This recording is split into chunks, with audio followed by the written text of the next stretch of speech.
गणनायकाय गणदैवताय गणाध्यक्षाय धीमहि शरीराय गुणमण्डिताय गुणेशानाय धीमहि गुणातीताय गुणाधीशाय गुणप्रविष्टाय धीमहि तदन्ताय वक्रतुण्डाय गौरवनाय गणेशाय Bharat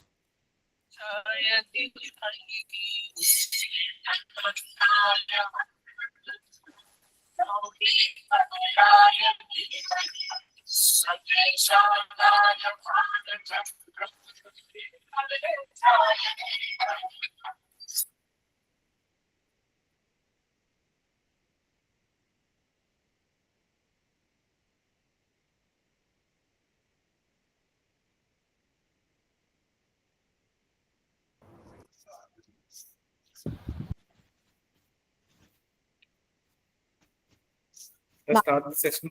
Now, Madam, yes, sir. Now I request our head of the department, Dr. Padmanabharaju Garu, to address our participants. Thank you, ma'am. Bhavana, ma'am. So, welcome to all the participants. So, welcome to this 5-day online international workshop on role of artificial intelligence applications to emerging technologies. A special welcome to the chief guest of today event, Dr. Vamsi Nellutla Garu, Principal Data Scientist, Founder, Dallas Data Science Academy. Good morning, sir. Vamsi Garu, good morning, sir. I hope this is good Thank evening. you so much. Yeah. Thank you for that. Namaste, sir. Happy to meet you. This platform. Oh, my pleasure. My pleasure. Thank you, sir. So, all the participants are here. So, before starting the session, I want to tell about the Siddhartha Academy of General and Technical Education. It was started 50 years ago. Now we are celebrating Golden Jubilee celebrations of our Siddhartha Academy of General and Technical Education. We have 18 institutions in Vijayawada.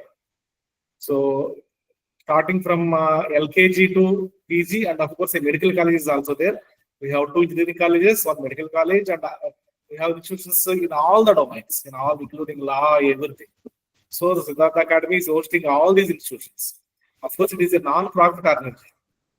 It is a non-profit organization serving to the public of Andhra Pradesh for the last 50 years. That is a specialty of our founder, Siddhartha Academy of General and Technical Education. So, we are one of the institute. P.V.P. Siddhartha Institute of Technology is one of the institute among 18 institutions in the Siddhartha Academy. Coming to Prasad V. Potluri Siddhartha Institute of Technology, we have almost all the prime branches. Among them, Jubilee is one of the branches, including CSC, data science, machine learning, ECE, IT, mechanical, civil. All these branches are in our college, and we are one of the branches. Electrical and electronics engineering is the one of the branch among all the branches.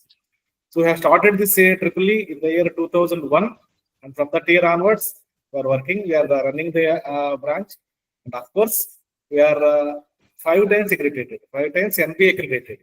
Now we are applying once again for the accreditation, and we have NAC A+ grade. Our college is having a NAC A+ grade, one of the premier institute in the state of Andhra Pradesh, India. Of course, so much gathering is there. More than 150 participants registered for this workshop, and more than 60 or 70 are present at present. The main theme of this workshop is artificial intelligence and its applications to all the engineering domains, of course. Among that, one is, of course, Jubilee. This is the need of the day. Everybody knows that artificial intelligence is the need of the day. So, we are conducting this workshop with a great hope that everybody will be leaving after 5 days. Will be leaving this online platform with some knowledge on artificial intelligence. And coming to some financial issues related to this one, we are not charging any registration fee for this workshop. And one interesting thing and very great thing is all the resource persons voluntarily, and of course, based on our invitation only, but they are not charging a single rupee. All the resource persons from a very great background, but all the resource persons are not at all charging anything. It's the very important thing. So that's why I'm very much thankful to all the resource persons. Out of affection on our Siddhartha Academy and our P.V.P. Siddhartha Institute of Technology, they are contributing their knowledge for the benefit of all the participants. We are very much thankful to all the resource persons. I hope the audience, the participants will make use of it. Most of the resource persons are from outside India.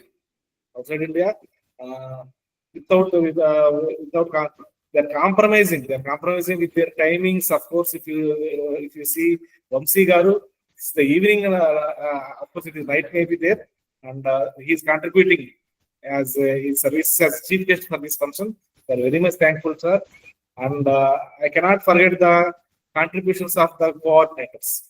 Ramesh Garu, Bhavana Madam, and Seshu sir, they are working to make this event a very grand success. I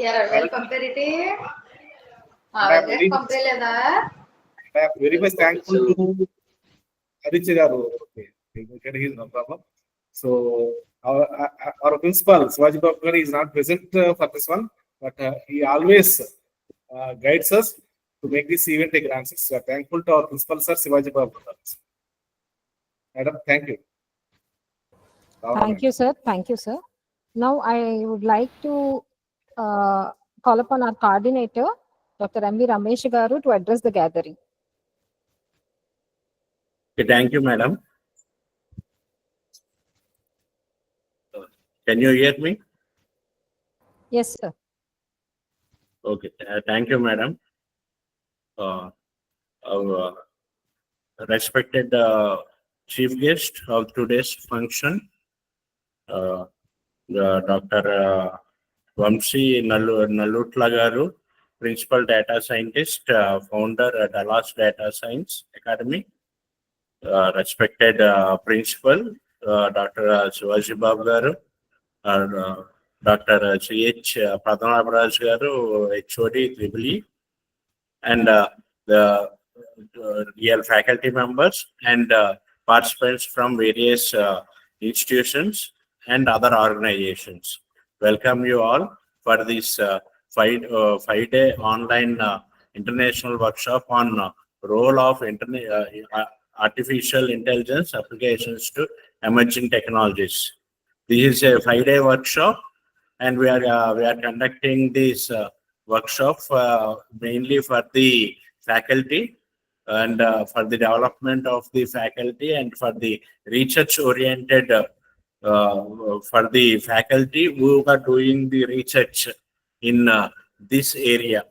And mainly coming to the topics here, mainly this workshop is conducted for the researchers who are doing in the area of electrical, automation, and also the robotics. So here we are calling, we have called many international faculty members and also the from different institutions, and we are trying to make the best out of it, and it is the participants' time for making for doing the research and in your areas. And now I thank Vamsi Garu for being as a chief guest for our inauguration function for this 5-day online international workshop. And next, coming to the program schedule, and here, as I already told you, we are mainly concentrating on automation, mainly on the vehicles, autonomous vehicles, and also in the field of the medical systems. Because the robot, now the AI techniques are mostly upcoming area in the areas of the automation and automobile industry, and also mainly in the electrical field also. So here, when we come to the artificial intelligence, as we already, as many of the researchers and the faculty know, the artificial intelligence is mainly the human intelligence, but instead of doing the human, the robotics, or what we say, the AI will perform the same whatever the human performed. The same thing will be performed by the AI. Already there are many outcomes. There are many applications also, which has been commercialized. mainly we can say the popular name Alexa.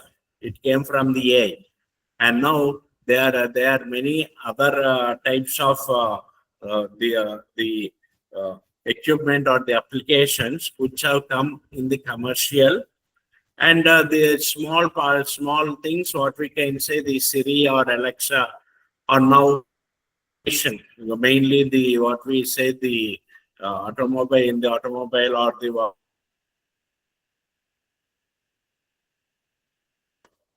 all these they are prepared by using the artificial intelligence only. And now whenever we come to the electrical engineering, many of the faults mainly, and many of the faults are being designed by the artificial intelligence, and are being uh, pre- uh, cleared by using the artificial intelligence. And also mainly the trains, automotives. Mainly when we come to the automotives also mainly we can say the rail electrification, and we can also consider uh, the automobile automation and the automobile industries. All these are mainly depending on the AI. So in the near future, the artificial intelligence will have a great breakthrough in the area of the health also, in the area of the biomedical system, biomedical treatments, and also the AI, the automation, and automobile, all this. And also the AI also will be used in the robotics and also the cyber security.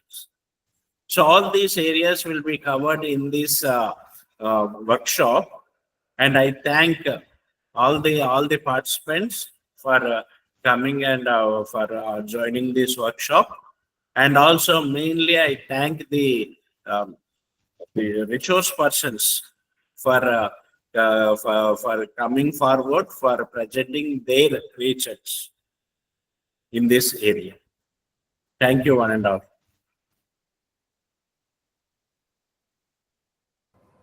Thank you, sir.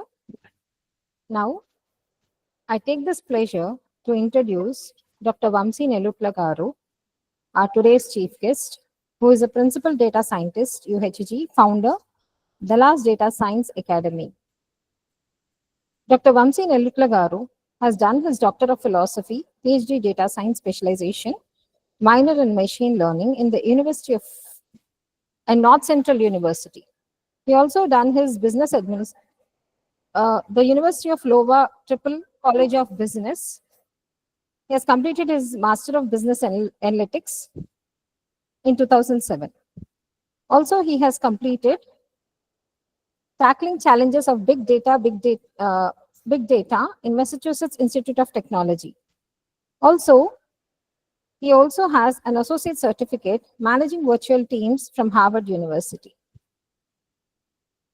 So he was a Tata Consultant Services senior consultant from February 1997 to March 1999.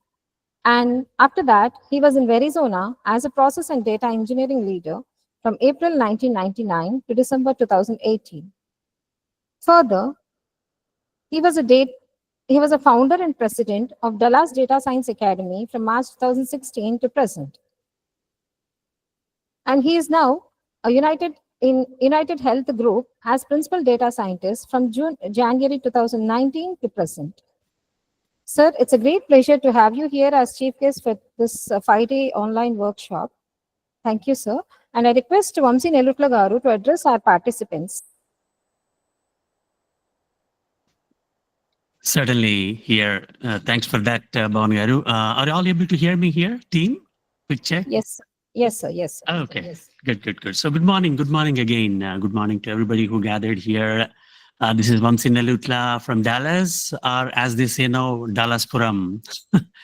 So first of all, I'm honored to be the chief guest today. When I first saw the invite, I thought like, wow, maybe they must have run out of all the VIPs. So, but seriously, I'm glad to be here. I promise not to give any kind of lecture that feels like a 3-hour lab session. So no assignments at the end, no Viva questions. So you're all safe here.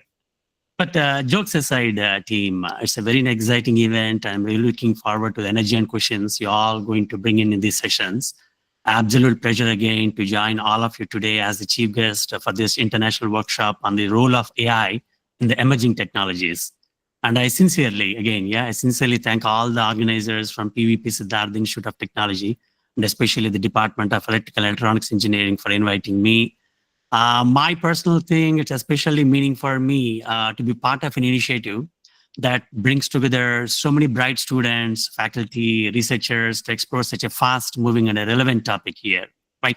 So the reason why I say that one here is team AI. AI is no longer just a research topic, right? It is all part of our daily lives, from mobile apps to the healthcare systems, from smart classrooms to the financial models. AI is everywhere. So as I see the aim of this workshop from the brochure, what I figured out is it's just not to introduce the AI tools and techniques, but more to prepare you to use them more thoughtfully and responsibly. And that's absolutely important. Workshops like this, they're pretty valuable because they don't just focus on tools, right? It's not about programming languages, learning about programming languages and all, or use like a tool like a SHAP or a LAM. It's more like building a mindset itself. So a mindset that asks questions like, say you built a model, you built an AI model, but the question here is is this model a fair model, right? Can we really make people understand how it works, right? Does it help everybody or just a few people? So that's absolutely important. As I gather, most of the students are undergraduate students. Some of you might still be figuring out what to specialize in. My personal experience here, team, let me say this, right? AI is a very broad field and there's a space for everyone. Whether you are into electronics, whether you are into electrical, whether you're into mechanical design, software, or even business, right? What matters is curiosity. What matters absolutely is curiosity, your willingness to experiment and focus on solving the real problems out there. You don't need to be an expert on day one itself. So it's important for you to understand, with all the curiosity you have, how to actually use the AI. More importantly, how to actually apply the AI here. So you will be hearing, I saw the fantastic list of speakers. Thank you so much for sharing there. You'll be hearing from speakers with experience across the industries. As I see, it's from manufacturing and finance to transportation and cybersecurity. So I will definitely encourage all of you to engage with them, ask questions, and even challenge, right? That's all we do. That sometimes we have to do that. Even you can challenge the ideas if you have a better one. And that's how real learning usually happens there. This event is also very special, as I heard, it's a part of the Golden Jubilee year celebrations of Siddhartha Academy. And personally, I think 50 years of education is no small milestone at all. And the best way to honor that legacy is to look forward, right? So to explore how technologies like AI can improve lives, especially in places like healthcare and absolutely in agriculture, education, where India has unique challenges and opportunities there. So for the students, take this seriously, but don't be intimidated. Try the code, build small projects, join the open source communities. You don't have to know everything to get started, but you do have to start there. And to the faculty, thank you so much for making space for events like this. Workshops are there where sparks will definitely fly. So please keep giving students opportunities to go beyond the textbook. That's really awesome. And finally, to the organizers, I appreciate all the efforts you have put in bringing such a diverse set of speakers and resource persons together. It's clear it was done with thought and care. So I think, thank you so much again. Thank you all once again. I look forward to learning from the sessions myself and seeing what you all build in the day to come. All the best here. Thank you so much again. Thank you, sir. Thank you, Dr. Vamsi Nelutla Garu. It's such a pleasure to have you here today. And also, definitely, we look forward to your insights, which you'll be giving in your session. Now, it's time to propose our vote of thanks for today's inaugural. I thank our principal, sir, who is always readily accepting us to do more programs like this. And I thank our head of the department, who was always readily encouraging us to move on forward and accepting our all things, whatever we wanted to do for the uplift of the department. I thank our coordinators, remaining coordinators, and Ramesh Garu, Seshu Garu, and Srinivas Garu, who was always supporting for this workshop to happen. And teaching and non-teaching staff, our department, who was continuously supporting to make this, to start this event. And finally, the participants from various organizations, faculty members, scholars, students, UG and PG, and research scholars. So I welcome you all, and also thank you for coming forward to participate in this 5-day online workshop. So which will definitely give you more insight on the present trending and emerging technologies using artificial intelligence. So which was our intention to make you like more do research, which is a trending technology now going on around the world. Finally, I thank everyone who has been contributing in and out for this 5-day online workshop, international workshop on the role of artificial intelligence applications to emerging technologies. So one thing I would like to say and conclude the vote of thanks, I bow to all the resource persons who have been readily accepting our request and coming forward to give their insights to all the participants.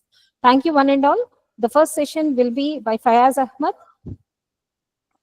Within 2 minutes, 2 to 3 minutes, we'll start the session by Mr. Fayaz Ahmad. Thank you one and all.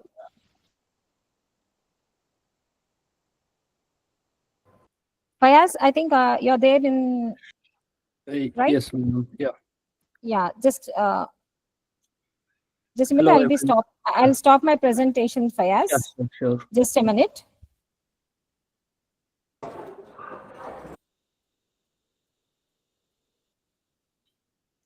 Hello, everyone. Can you hear me?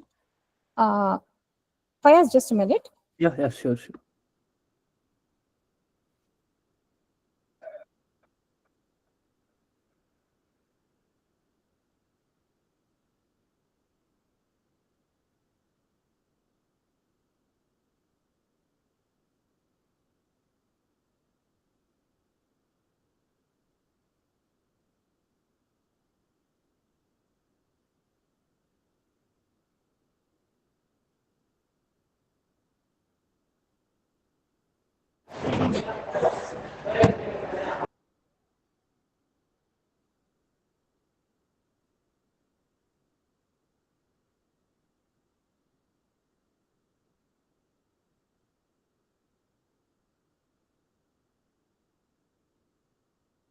First, would like to introduce Mr. Fayaz Ahmad.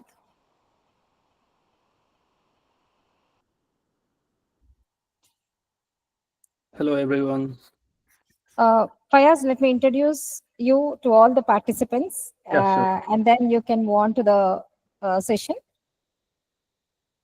Firstly, I would like to thank Fayaz. When I asked, like on his busy schedule, he readily accepted our request, and he is coming forward to give his lecture. And he has a wide variety of experience in automation, in AI and ML. It is great pleasure for me to introduce Fayaz Ahmad. He's a data scientist at Jubilee, and he is also MS in data science.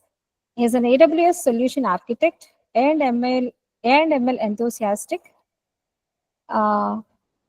And he has done his graduation with the master's degree in high distinction from the University of Michigan, Dearborn in April 2024, with over 4.5 years of hands-on experience in data science field, and also worked across different domains like his manufacturing operations, healthcare, sports analytics, and people analytics.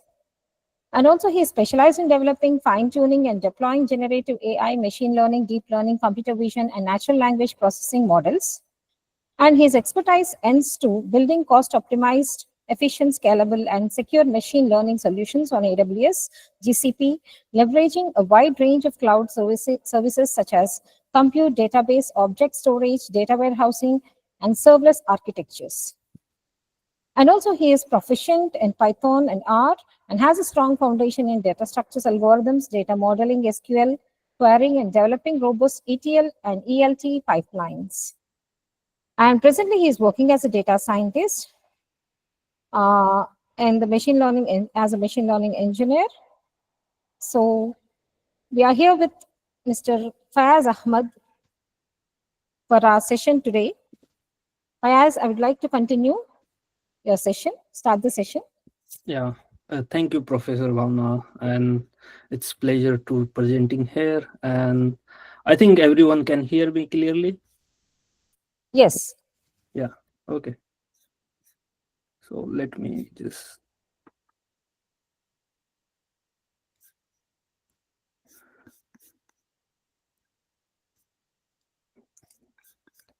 Okay. Can everyone see my slides? Yes, yes. Okay. So what I'm going to do is today I'm going to present AI in autonomous system. So it's not just about autonomous systems. So I'll cover wide variety of things like computer visions, and then most importantly generative AI also, and some applications in manufacturing and in medical field as well.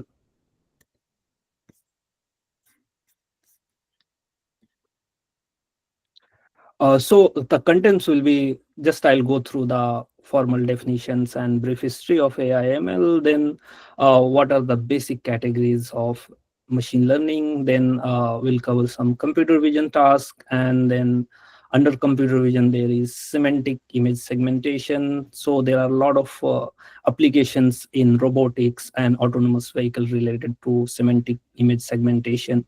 Then there is landmark detection. This is also a computer vision task. Then industrial object detections like in assembly line to identify the missing components or identifying defects in assembly line. And at last generative AI, that I'll cover because nowadays everyone is using chat gpt and all those things. And what's going on in this field is like it's very important to catch up those uh, new things, because there are a lot of application is coming out by using llm, so that need to be covered so that everyone will catch up that ai race right now happening. Then I'll walk through some of the important resources from where you can just get started with AI ML. There are a lot of AI communities, and there are a lot of resources I add up into these slides. Uh, so, uh, so there is a lot of things you heard about data science and machine learning. So if I till data science is kind of, it's just not about the machine learning. So there are some part of machine learning, and there are a lot of things related to experimentation, doing, let's say, statistical analysis, understanding the domain knowledge and everything. And there is machine learning is like you are building a system where it can do the prediction by using data. And if I go through the machine learning timeline, so it's machine learning is not very new. It started very early, from 1950. If anyone heard about Alan Turing, so so Alan Turing was the scientist. He was like one of the early computer scientists, and developed a lot of system. So he used build a system to cipher German codes during the Second World War. And during that time, in 1950, what he did is he devised a Turing test. Turing test is kind of test where, it's like you have been given a system and you have to chat with, let's say you have a game, you have to play a game, and in game you have to chat with two different players, and one of the players is like is robot and another is human. So by chatting with both the players, you have to just identify which is human and which is robot. If the system pass that test, that's called the Alan Turing test. And there are some advancement happened in 1961 where first industrial robot replaced human. And then there is in 1964 there is ELIZA. It's developed by MIT.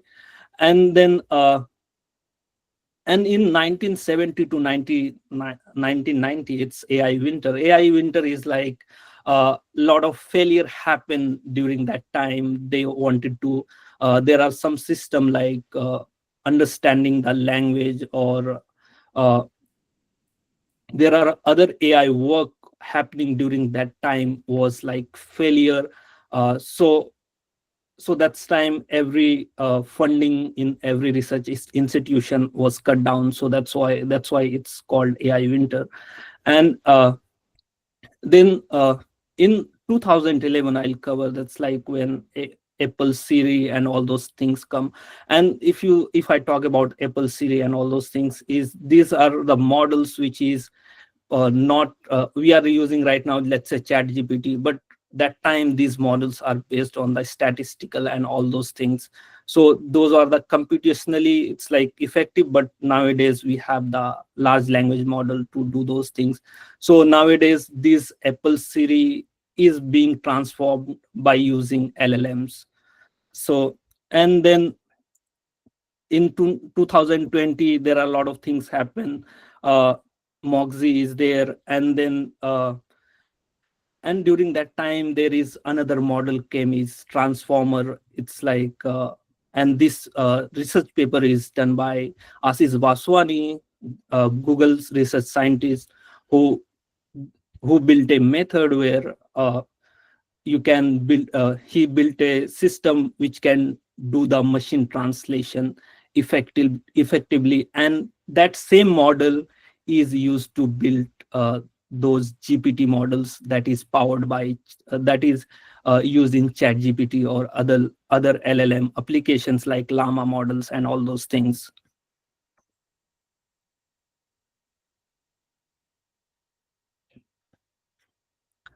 So if I talk about machine learning, so vastly machine learning can be categorized in three. So there are another four you can put as like semi-supervised. So first one is like supervised. In supervised machine learning, what will happen is, so in machine learning there is task that you have to predict something. So if you have some label given, let's say some price, or let's say if you have to identify some category, in that case it will be called as supervised. So in that case there is two type of task is there. One is regression, where there is continuous variable is there, you have to predict continuous variable like house price or stock price, you can say.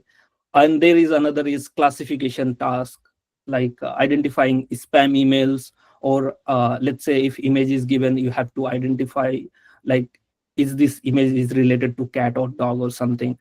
And there is unsupervised, where you will not be given a target label, where it's like just you have given data. From that data you can use it for different purpose. You can do the clustering, like people do use for market segmentation to understand uh, their business model, or like, or do the clustering. And then in reinforcement learning, it's a similar way. If you think that how child learns, a small child learns, so they do try and then fail. So thus you can make a system such a way that it can learn through trial and error, and by maximizing reward and minimizing. So this is the basic fundamental for reinforcement learning. And there is lot of use of reinforcement learning in autonomous vehicle and robotics.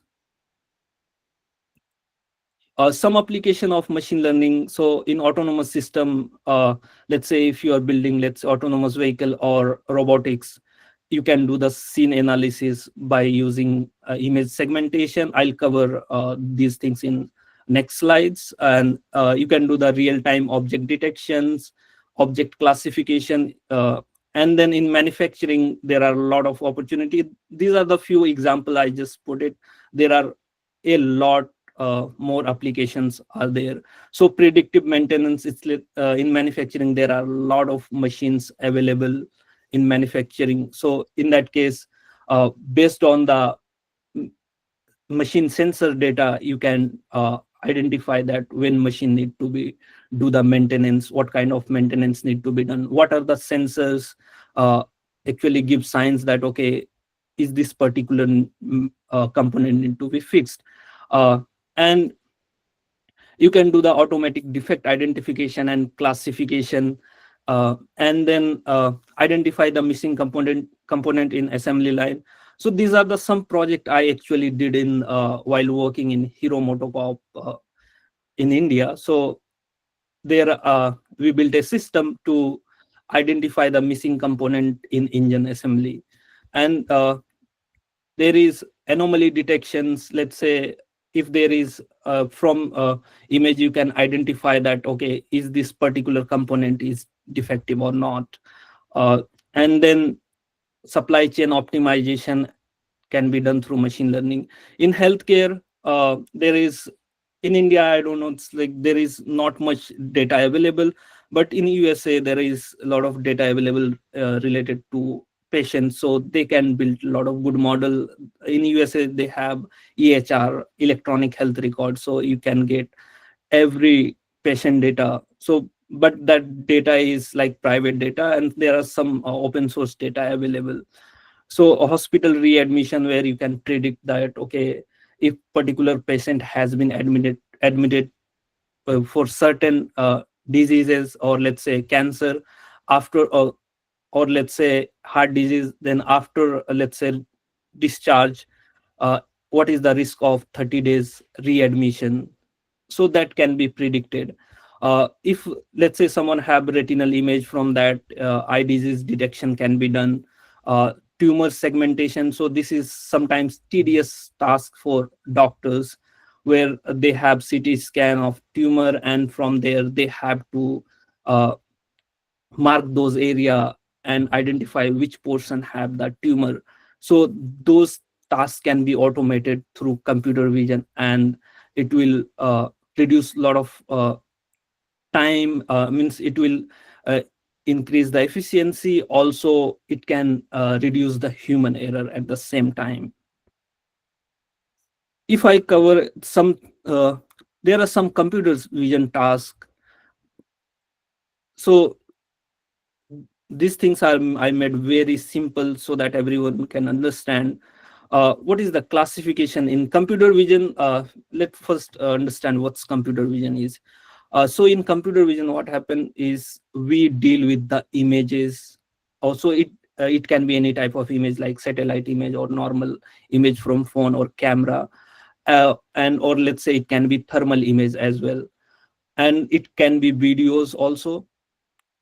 And let's say we have single objects. In that case, we can, let's say one image have the cat or dog, we can identify that, okay, this image have a cat or dog. So that task is called classification. So we are classifying that, okay, this particular image has particular object.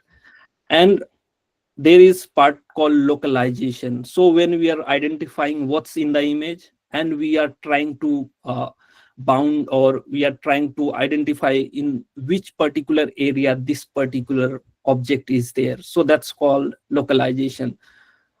And then when there is more than one object is there in image, and we want to do the classification and as well localization, so that's called object detection. And so in this object detection, there is like bounding box is there. So there are a lot of algorithm for object detection is there. So there is RCNN is there, or you look only once YOLO algorithm is there. So faster one is YOLO.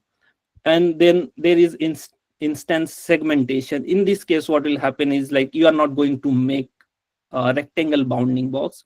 You will try to identify the boundary of object. Okay, this dog have, it's like in each pixel you can uh, identify the boundary. So this is called instance segmentation.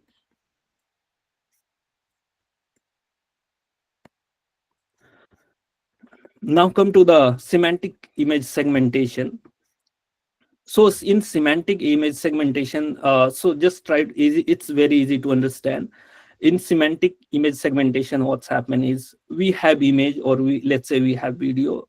In that case, what we are doing is, so any image is made of pixel. So each pixel is categorized. Let's say this particular pixel is related to road, this particular pixel is related to, let's say, pedestrian, or this particular pixel is related to car. So you are identifying each pixel, and once you identify each pixel, it help to, so by using this you can build some system for, let's say, autonomous driving, where you have to identify vehicle, identify the traffic sign, or you have to identify lane as well. So this will help for autonomous vehicle. This can be used in medical imaging, or let's say industrial inspections.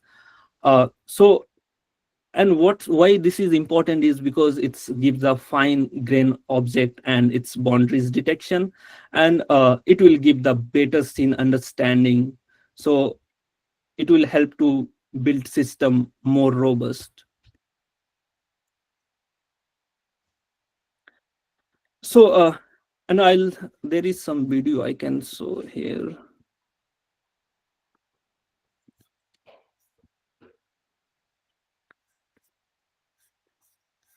You all can see video? Yes. Yeah.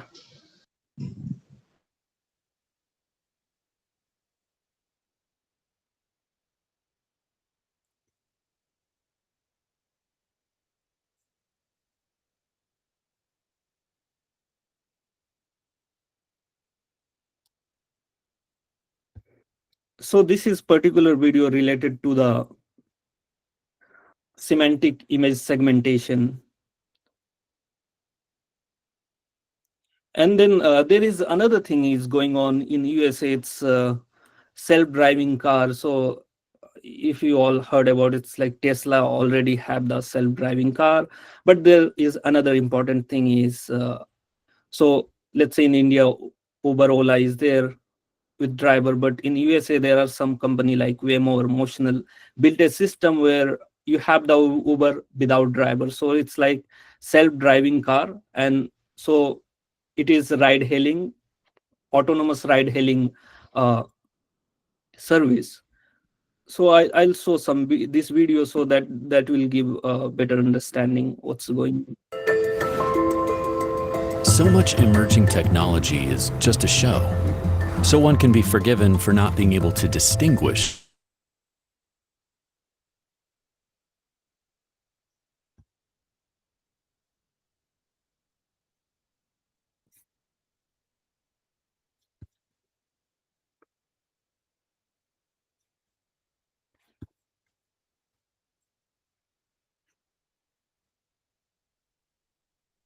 Your voice is not coming, I think. Yeah. Fayaz. Okay. Got it. Okay. There was some issue, I think. Yeah. Yeah. So I'm showing this Waymo video. So now you are getting voice, everything. Sound is clear. Ah, yeah. Okay. so much emerging technology is just a show, so one can be forgiven for not being able to distinguish fact from fiction. Take this car, for example. Can it drive autonomously or not? The short answer is absolutely.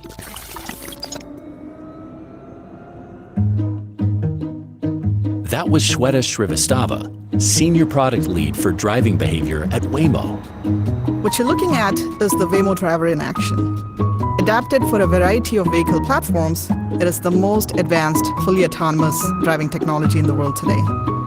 What you notice pretty quickly is that these aren't normal vehicles. Take this Jaguar I-Pace, for example. It's been equipped with an elegant array of sensors and software, which allows it to move through the city on its own.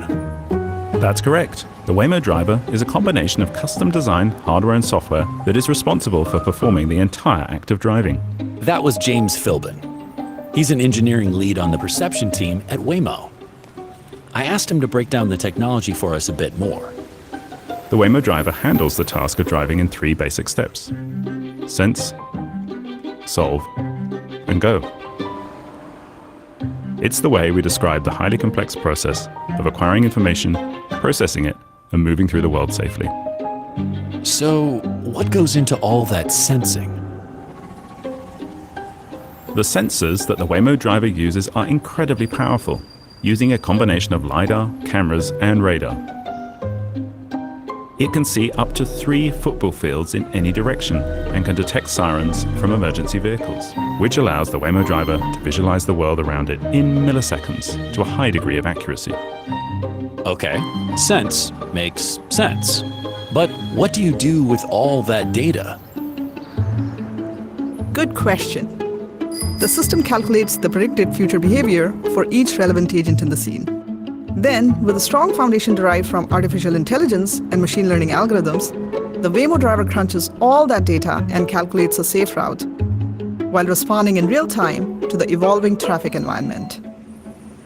If I understand correctly, this means the Waymo driver continues to learn as it goes, is trained and tested on scenarios that it's never seen before, and can differentiate safe and comfortable driving behaviors from hazardous and uncomfortable ones. Yes, well done. Why, thank you. The final step in the Sense, Solve, Go methodology is perhaps the most straightforward. Go. Once the Waymo driver has determined the path to take, our advanced motion control systems allow for smooth acceleration and braking on hilly streets, or managing bumper-to-bumper traffic with safe and natural driving movements. So it's really here, right now in cities. Not smoke and mirrors, but true autonomous driving technology. Waymo is taking what was once futuristic sci-fi and making it non-fiction. And like all great technology, all that number crunching, all that data just fades into the background. And you realize the dream of riding in a fully autonomous vehicle to your favorite dinner spot isn't just a vision of the future. It's actually happening right now.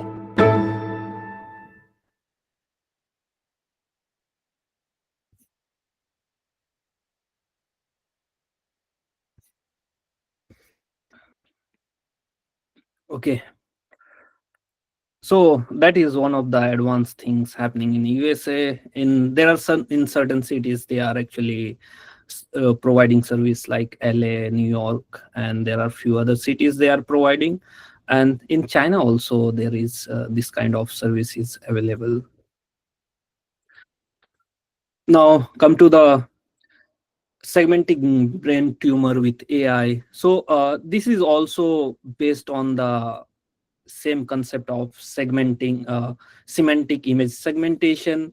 So this also use the same concept, but using the encoder decoder architecture, where so in this case, if you see, we have the brain tumor image, and then from there it automatically predict, okay, in which location it's there. So this is actually 3D MRI scan, and it able to predict the particular area or do the localization of that. And if you see the different colors, so these different colors is actually, it's labeled in as per their requirement, and it shows different things related to the medical. So I'm not going to cover that, but you can see all the colored area is related to the tumor, segmented tumor area, and which is accurately predicting. And it is predicting with very high accuracy. And then, and this is important, is it's using encoder decoder architecture. So encoder decoder architecture I'll cover in next slides. And don't worry, I'll share these slides, and if you see, you can go through all the contents by just I put the link also there. And then other important is landmark detection. So landmark detection is kind of detecting the important key points, let's say on face, on body.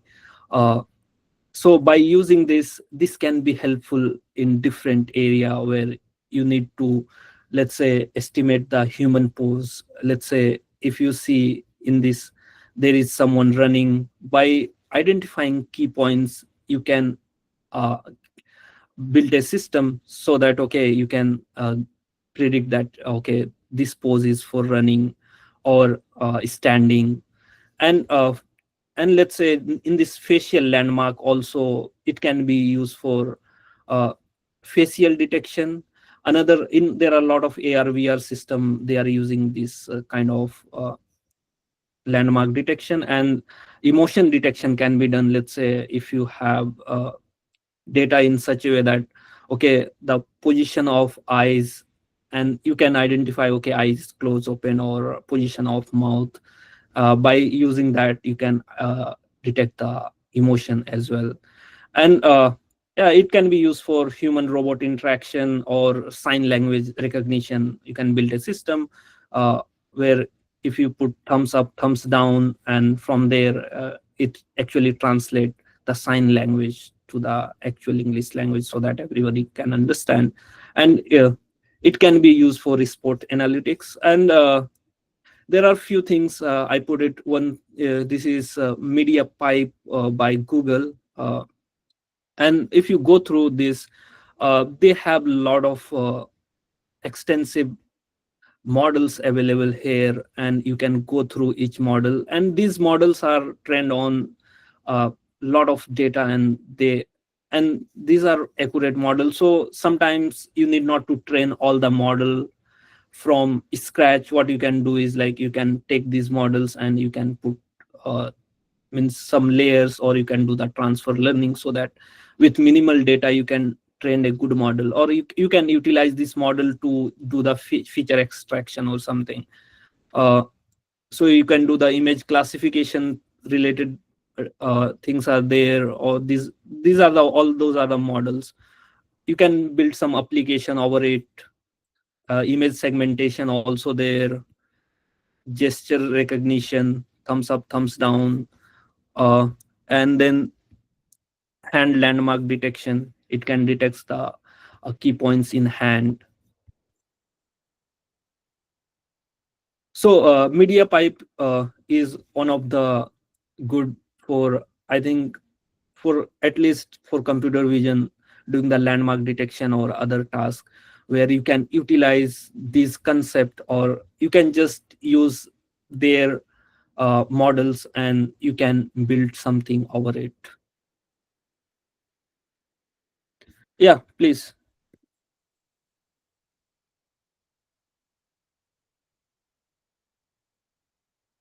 Yeah, anyone have question? I think someone have raised hand.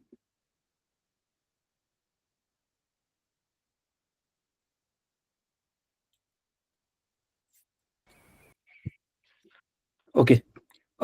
So now come to the encoder decoder architecture. So encoder decoder architecture is, so let's say you have image or any data, huge data. So what you can do is, like, with encoder, you can compress those information into the smaller vector. Let's say you have the vector space of, let's say, 5 million features, and you can use 10,000 100 or 1,000 features to just encode that input into a smaller latent representation. From there you can decode it and you can reconstruct this input. So there are a lot of application of encoder decoder architecture. So there are a lot of architecture is there. Variational encoder, auto encoders are there, and the application is, you can do the anomaly detection in manufacturing component. So how you can do that? So most of the cases, because defects in manufacturing is very low, so you'll not have much data of uh, defective data. So what you can do is, you can have good components data, and from taking those images from various conditions, and from there you can build a system, and from there it will learn the distribution of those images. And if you put any bad image, or let's say any defective components image, from there, if you put in input and in output, so what will happen is, uh, it will not be reconstructed properly, because distribution will be changed, and in that case you will get the difference between the input and the reconstructed image will be higher. In that case, you can say that, okay, this is a defective component. And it is actually used for the image compressions. Let's say, just I'm taking hypothetical example. If you are sending some WhatsApp image, so in that case, what happens is, uh, WhatsApp have some encoder decoder architecture, where if you are sending one image from one person to another, so in that case, encoder will compress that image into, let's say, you have 5 MB of image that can be compressed into, let's say, 5 KB or 10 KB, and that will be transported and in your in others phone, and then from there is some decoder is there, and that can reconstruct the image. So in that case, it will save a lot of time, and the transmission will be faster. And it is used for image segmentation that I already showed in the brain tumor image, CT scan or MRI scan segmentation. And it can be used for restoring corrupted image. So this is trend on, let's say, if you have a lot of corrupted image, so you have good images, so you can add some noise, and then you can train a system by using encoder decoder. And by using that, let's say if you got a new image, let's say this Mona Lisa painting is there, and this is a noised image, so noise is there in this image. So by encoder decoder architecture, if you put in system, it can give you the clear picture.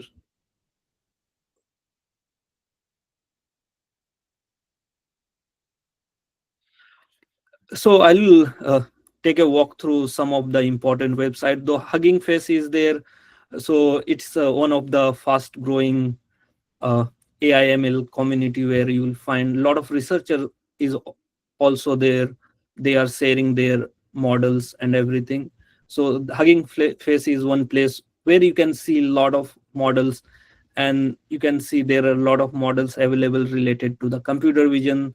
Like, let's say you want to build something to estimate the depth, doing the depth estimation, object detection. So there are already available, a lot of models are available. You can select those models, you can add up something, and you can utilize for your purpose. And you can get a lot of data set also. Let's say sometimes you don't have data, in that case you can utilize available data in the Hugging Face.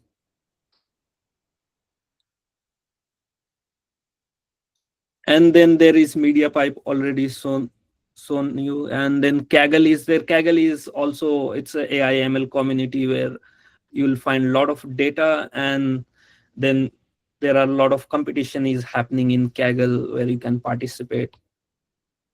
And then for object detection, who is interested in object detection, so this is one of the good framework where you can build or train object detection algorithm easily. And those who are interested in generative AI, building some, let's say, chatbot, or building some agentic system, so they can use LangChain or LangGraph. And most importantly, for doing a lot of machine learnings, if, let's say, resource is not available, hardware resource is not available with you, don't worry. So there is Google Colab, which give you some free GPU also. It's kind of 15 GB of GPU you'll get. So, and then Kaggle also you'll get some GPU. So there is some hours restriction is there, but you'll get free computation there. So you need not to buy the hardware for yourself to build machine learning. So there are a lot of free compute resource available.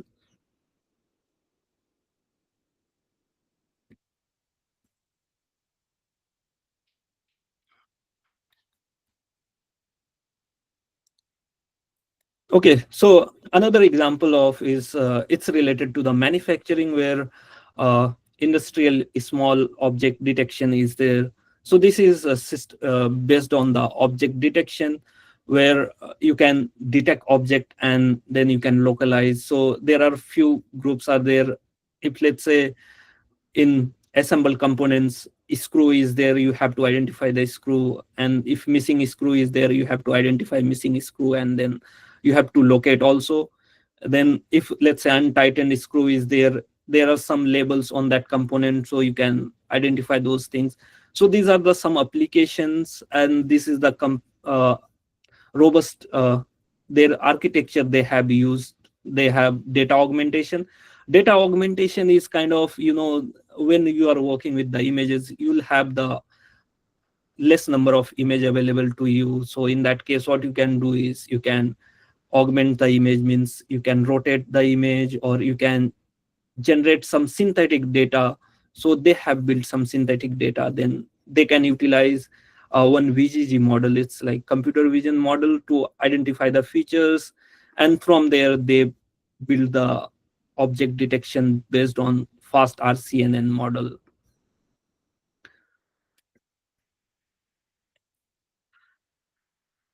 And this is how they did the data augmentation, so to increase the number of data points, because sometimes you will see you'll not have enough data to build a machine learning model, so that you have to do the data augmentation. And in that case, doing the data augmentation, they have taken the means how they have utilized intersection of union. This is one of the major uh, where how to actually identify the location, or you can say it's like metric for object detection model. So now come to the transformer architecture. So this is actually one of the groundbreaking research and done by Ashish Vaswani. He was the Google research scientist, and he built a system where he can utilize this model for building machine learning for machine translation from one language to another, like let's say English to Hindi. And this was so effective. So in this case, this is also same encoder decoder architecture. So this is first part. On the left it's encoder, on the right it's decoder. So encoder, what does is, like, whenever you have the Hindi, or let's say input, let's say Hindi is there, you put the, let's say, any sentence, and from there that sentence converted into the some vector representation. From that sentence you can put into the decoder, and from there it can generate English translation. So and by using chat GPT uses GPT models, so those models build based on second part of its on the right side, decoder. So GPT models are decoder only models, so they utilize this part of it. And how generative AI is working, like LLM and all those things works. So they actually work based on the simple rule, that is chain rule of probability. Let's say if you have a sentence, probability means if you have, let's say, word 1 to word n, how, and you can just have a probability based on the, means earlier it was used to do the statistical method, but this LLMs can do by using those deep learning models, that transformer models we have. So let's say birds, probability of birds fly high. Okay, so you can just so this will be converted into the chain of probability. Yeah, anyone have questions? Yeah, I can see hands.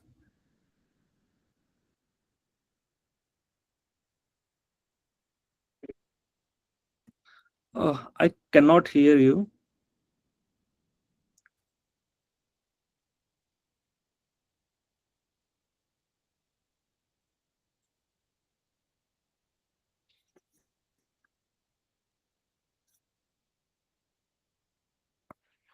Okay, if anyone have any question, just you can put questions in the comment box so that I'll read in the last. Okay.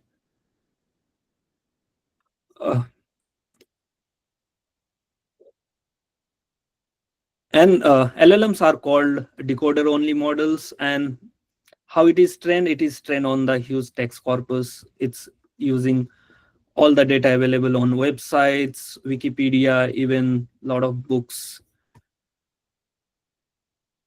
Now come to the interesting part. It's because if you see by using ChatGPT or other LLM models, whenever you ask some, let's say, questions and which does not have the access to that particular data. Let's say in your institute, if you have some data private, if you are asking question ChatGPT about that, or let's say some latest data, ChatGPT cannot answer those questions. So how you can build a system which can be answered through uh, LLMs? So in that case, what you can do is you have to connect your data by using RAG system, retrieval augmented generation. So this is kind of whenever you'll ask a question, so it will go through the your database, or it's like vector database, and from there it will retrieve the information, and those information will put into the LLM, and it will generate the response. So in this case, you can ask any questions which will be true. So you can connect, let's say, in a library in your college, there are, let's say, a lot of books are there, and that's not available in LLM models or ChatGPT. You can index those books, and you can build a system, and you can ask any question, and which will give answer based on the books available in your library. Another is text to SQL, because there are many work where there are a lot of data analysts or other BI engineers used to write a SQL query. Let's say if some non-technical person want to query, then how they can do it?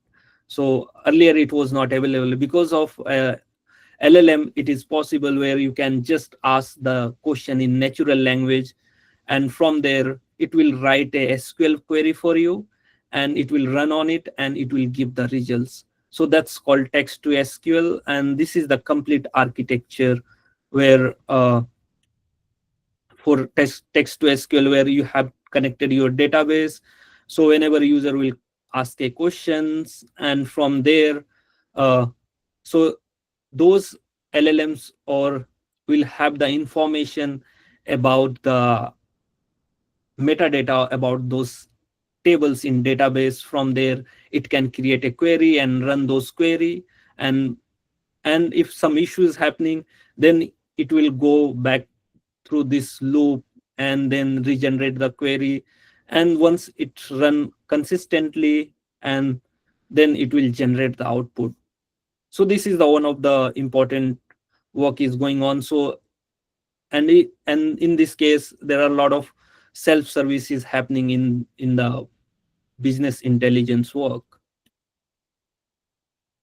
uh, and this is also important is agentic AI is it's kind of, you can build a system where it can replace some of repetitive task, or some of task where like customer care service task, where you give access to all the required databases, or let's say some tools, and based on that it can take action. Let's say if some customer service is there, so in customer service you can build a agent, and that agent have the access to all the customers data.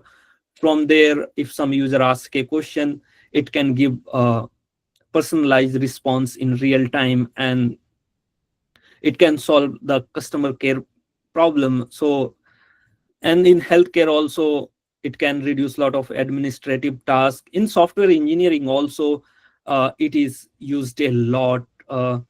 If anyone have heard about the cursor, so that actually can develop a software uh, from scratch. So just you have to write, okay, develop this React framework, or write a code for code for backend in Flask, or let's say in Fast API. It can do all those things. Let me go through.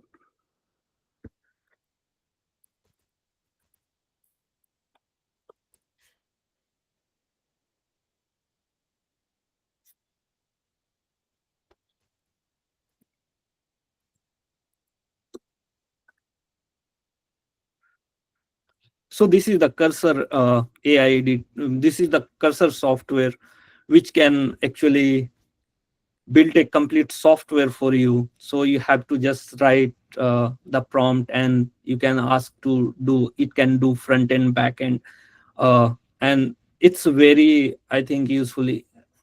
If you can try this also, the cursor. So this is like latest advancement is going on in the field of AI. So I put some resources if someone wants to learn, let's say, I put some resources here if someone wants to learn about, let's say, machine learning or deep learning. So there is some Coursera courses is there, and that is like very useful courses. If once you done these courses, you'll have good fundamental knowledge of how this system works. So yeah, so this is the presentation, and I hope everyone like this. And anyone have any questions, please let me know.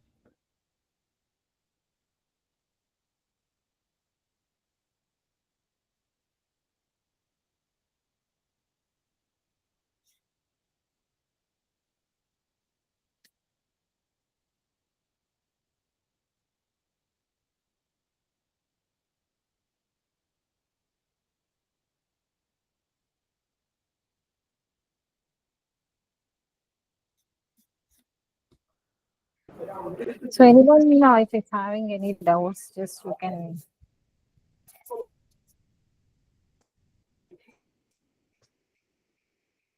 Yes.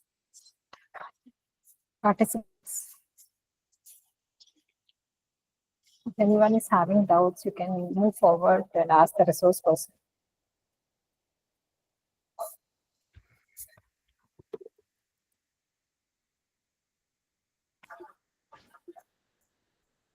Can you give some any insights to the participants in learning, like who is newly learning machine learning and AI, with what to start? Oh, okay. Yeah, that's actually a good question. Because I also means I started 4 years ago, so I went through that complete cycle. So if anyone wants to start, I'll share these slides as well. So this is one of the good courses. This is machine learning specialization by Professor Andrew Ng. So he's one of the good professor, and you'll see you can enroll for free, but for getting certification you will not get easily. Means you have to pay for it. So for that, you can create, what you can do is you can ask for financial aid. So you have to write something, some that you are not means you want some financial aid, and you can write financial condition. So most probably they will give you the financial. And then there is another course is deep learning specialization. So once machine learning is done, you can go through deep learning specialization. And so this course is very vast course, and it will cover everything from neural networks, how these neural networks works. It will cover computer vision. This is the convolutional neural network. It's called CNN. So it is computer vision part of it. Sequence model, where you learn the natural language processing, where it will teach till that, I think, transformer part, where LLM and all those things there. So it will you'll be able to understand. There are a lot of good also task is there, building like music synthesis, or doing the machine translation. So there are some good coding exercises are there. But it's time taking, but it's worth time. So it's like you can take 2-3 months to study this deep learning specialization, but do start after machine learning specialization. And these two courses are important. If these two courses are done, then after that, okay, anyone can navigate to further from there. And these are the Hugging Face is like, after you have good understanding, then you can go through Hugging Face or Kaggle, and you can learn more stuff. That's great, Fayaz. So it is very much useful for whatever information you have shared is very much useful to our participants. So already who are in AML, I think they have knowledge of all these resources.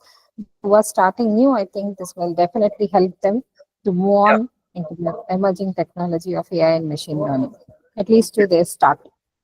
Yeah. Thank you. Thank you, Fayaz, and it's a great having you here today. And we had a wonderful session. In spite of all your busy schedule, you have been accepting our request and coming forward to share your knowledge to our participants. Yeah, no problem. Yeah. Yeah, Okay, thank you. so don't worry. I'll share my slides, and if anyone have questions, and you can share my email ID to them, or I'll put in slide itself that they can connect if they want. Okay. Yeah. In the participants, the feedback link is shared in the message. So you can fill the feedback link. You can fill the feedback. So you'll be having every session feedback. So we'll be counting your attendance as well, the feedbacks what you have shared for issuing the certificate. Hope everyone will join and continue the same for the next 5 days. Thank you, Fayaz. Yeah. Thank you, all the participants. So the next session will be at 2 p.m. sharp. Okay. Thank you you, all. everyone. Bye. Bye, Fayaz. So participants, please, it's a request to join at 2 p.m. today. The next session will be in the afternoon, 2 p.m. Thank you.